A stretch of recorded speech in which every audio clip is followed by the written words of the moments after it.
जय हिंद दोस्तों, स्वागत है आपका नॉलेज कैफे चैनल पर। दोस्तों, भारत ने G20 समिट की मेजबानी सफलतापूर्वक पूरी कर ली है। प्रधानमंत्री नरेंद्र मोदी ने ब्राजील के राष्ट्रपति लूला दा सिल्वा को अगले G20 अध्यक्षता की जिम्मेदारी सौंप दी है। नई दिल्ली में आयोजित हुई G20 शिखर सम्मेलन पर दुनिया की नजरें थी। आपने भी देखा होगा कैसे वर्ल्ड टॉप लीडर्स की लगातार मीटिंग्स हो रही थी, बाइलेटरल मीटिंग्स भी हो रही थी। और दोस्तों, G20 समिट की मीटिंग में प्रधानमंत्री नरेंद्र मोदी ने कहा कि यही समय है जब हम सबको एक साथ चलना है, इसलिए सबका साथ, सबका विकास, सबका विश्वास और सबका प्रयास का मंत्र हम सबके लिए मेंटर बन सकता है। इसके साथ ही उन्होंने कहा है, चाहे ग्लोबल इकोनॉमी में उथल पुथल हो, नॉर्थ साउथ में बढ़वारा हो, ईस्ट और वेस्ट की दूरी हो, फूड, फ्यूल और फर्टिलाइजर का मैनेजमेंट हो, terrorism, cyber security, health, energy या वाटर सिक्योरिटी, इन सब के लिए और फ्यूचर जनरेशन के लिए हमें इसका सॉलिड सोल्यूशन फाइंड करना होगा, ऐसा हमारे प्रधानमंत्री द्वारा कहा गया है। दोस्तों, बता दूं कि G20 समिट तक का सबसे सफल आयोजन साबित तो हुआ ही है। इसकी वजह मोदी मैजिक को बताया गया है। न्यू दिल्ली में हुए ऐतिहासिक 18वें G20 समिट को सबसे कामयाब कहने की वजह है क्योंकि ऐसा पहली बार हुआ है जब बीते G20 समिट की तुलना में इस बार सबसे ज्यादा काम हुआ है। भारत में हुए G20 समिट में 112 मुद्दों पर सहमति बनी है, जो अब तक का सबसे व्यापक और विस्तृत घोषणा पत्र बताया गया है। क्योंकि पिछले साल बाली में हुए G20 समिट में सिर्फ 27 मुद्दों पर सहमति बन पाई थी, जबकि 2021 में 36 मुद्दों पर, 2020 में केवल 22 मुद्दों पर ही सहमति बन पाई थी। यही नहीं, 2019 में 13, तो 2018 में 12, 2017 में जर्मनी में हुई G20 समिट में सिर्फ 8 मुद्दों पर ही चर्चा के बाद सहमति बनी थी। इसके अलावा भारत का दबदबा इस बार उसकी पहल पर अफ्रीकन यूनियन को इस ग्रुप में स्थायी सदस्यता दिलाने से दिखा, क्योंकि अफ्रीकन यूनियन के गरीब देशों को चीन कर्ज के चंगुल में फंसाने की चाल चलता रहा है और इसलिए भारत की पहल पर अफ्रीकन यूनियन को मिली स्थायी सदस्यता को चीन के लिए झटका माना जा रहा है। साथ ही साथ इस बार की G20 समिट में लीडर समिट डिक्लेरेशन पर आम सहमति बनाकर इसे एक दिन पहले ही जारी किया जाना भी ऐतिहासिक रहा है। तो दोस्तों, इस वीडियो में आज हम जानेंगे G20 समिट से जुड़ी वो हर छोटी बड़ी बात जो आपके लिए जानना बहुत जरूरी है। तो जल्दी से वीडियो को लाइक कर दीजिए, चैनल को सब्सक्राइब कर दीजिए क्योंकि वीडियो काफी इंटरेस्टिंग होने वाला है, एंड तक जरूर देखें। बात करें इसके आयोजन की तो 9 सितंबर को इसका पहला सेशन वन अर्थ थीम पर था। इस सेशन में भारत ने life mission green grid initiative one sun one world one grid को लॉन्च किया है, जिसमें सोलर पावर, नेचुरल फार्मिंग और नेशनल ग्रीन हाइड्रोजन मिशन पर ध्यान दिया गया है। दूसरा सेशन वन फैमिली की थीम पर आधारित था, जिसमें G20 समिट में अफ्रीकन यूनियन को स्थायी सदस्यता मिली। इसके बाद 55 सदस्यों वाला अफ्रीकन यूनियन, जो इस बार विदेशी संगठन के रूप में आमंत्रित किया गया था, अब यूरोपियन यूनियन के दर्जे वाला सदस्य हो गया है। इसके बाद रात में भारत की राष्ट्रपति द्रौपदी मुर्मू ने विदेशी मेहमानों को रात्रि भोज के लिए आमंत्रित किया। इस दौरान उनके खाने के लिए विशेष प्रबंध किए गए थे। खाने में लोकल डिश को भी शामिल किया गया। खाने में मिलेट से बनी चीजों को परोसा गया, जिसमें ragi idli, lamb with millet soup, murgh badam और चौलाई कोरमा, नरगिसी कोफ्ता के साथ मिलेट खीर भी थी।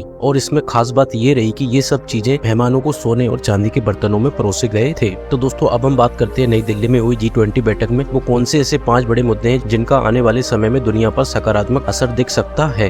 बात करें नंबर 1 की तो अफ्रीकन यूनियन को G20 में शामिल किया गया है। अफ्रीकन यूनियन में अफ्रीकन कॉन्टिनेंट के 55 देश शामिल हैं। ऐसे में G20 जैसे इम्पोर्टेंट ग्रुप में अफ्रीकन यूनियन के शामिल होने से दुनिया में न्यू वर्ल्ड ऑर्डर का निर्माण होगा, जिसमें डेवलपिंग और पुअर कंट्रीज को भी ग्लोबल डिसीजन करने की व्यवस्था में रिप्रेजेंटेशन मिलेगा। इसके बाद दूसरा जो बड़ा मुद्दा था वो G20 की बैठक में दिल्ली घोषणा पत्र को सर्वसहमति से मंजूर किया गया है, जो कि भारत की कूटनीतिक ताकत का उदाहरण है। इस घोषणा पत्र में इंटरनेशनल लॉज को बनाए रखने, टेरिटोरियल इंटीग्रिटी और sovereignty, international humanitarian laws, peace और स्टेबिलिटी की रक्षा करने वाले मल्टीलेटरल सिस्टम को बनाए रखने का आह्वान किया गया है। इसके बाद तीसरा सबसे बड़ा फैसला भारत, सऊदी अरब, अमेरिका और यूरोप को जोड़ने वाले रेल लिंक प्रोजेक्ट पर सहमति बनी। इस प्रोजेक्ट को चीन के BRI प्रोजेक्ट मतलब बेल्ट एंड रोड इनिशिएटिव का जवाब माना जा रहा है, जो दुनिया के विकासशील देशों को इंफ्रास्ट्रक्चर डेवलपमेंट के नाम पर चीन के कर्ज के जाल से बचाएगा। बात करें चौथे फैसले की तो प्रधानमंत्री मोदी ने ग्लोबल बायोफ्यूल अलायंस बनाने का ऐलान किया है। इस गठबंधन में भारत, ब्राजील, अमेरिका जैसे देश शामिल हैं। इस गठबंधन के जरिए रिन्यूएबल एनर्जी को बढ़ावा दिया जाएगा और कार्बन उत्सर्जन को नेट जीरो करने में काफी मदद मिलेगी। और अंत में बात करें 5वें मुद्दे की तो दोस्तों, हाल ही के सालों में दुनिया के देशों में एक दूसरे के प्रति विश्वास में कमी आई है। दिल्ली में हुए G20 सम्मेलन में इस विश्वास को फिर से मजबूत करने की कोशिश की गई है। खासकर यूक्रेन युद्ध के बाद जो तनाव है उसे कम करने की कोशिश की गई है। दोस्तों, इसके अलावा यहाँ पर सबसे ज्यादा जो इम्पोर्टेंट चीज हुई है वो है यहाँ पर रूस को क्रिटिसाइज नहीं किया गया। दुनिया की जो नजर भारत पर बनी हुई थी, रिपोर्ट्स बताती है कि फ्राइडे इवनिंग तक देश सहमत नहीं थे कि एक ज्वाइंट डिक्लेरेशन आए जो भारत प्रस्तुत कर रहा है, क्योंकि उस प्रपोज्ड डिक्लेरेशन में रूस को क्रिटिसाइज नहीं किया गया था, जबकि यूक्रेन और यूक्रेन समर्थक देशों का प्रयास था कि भारत के इस मंच से हम रूस को क्रिटिसाइज करें, लेकिन भारत के कूटनीतिक प्रयास काम आए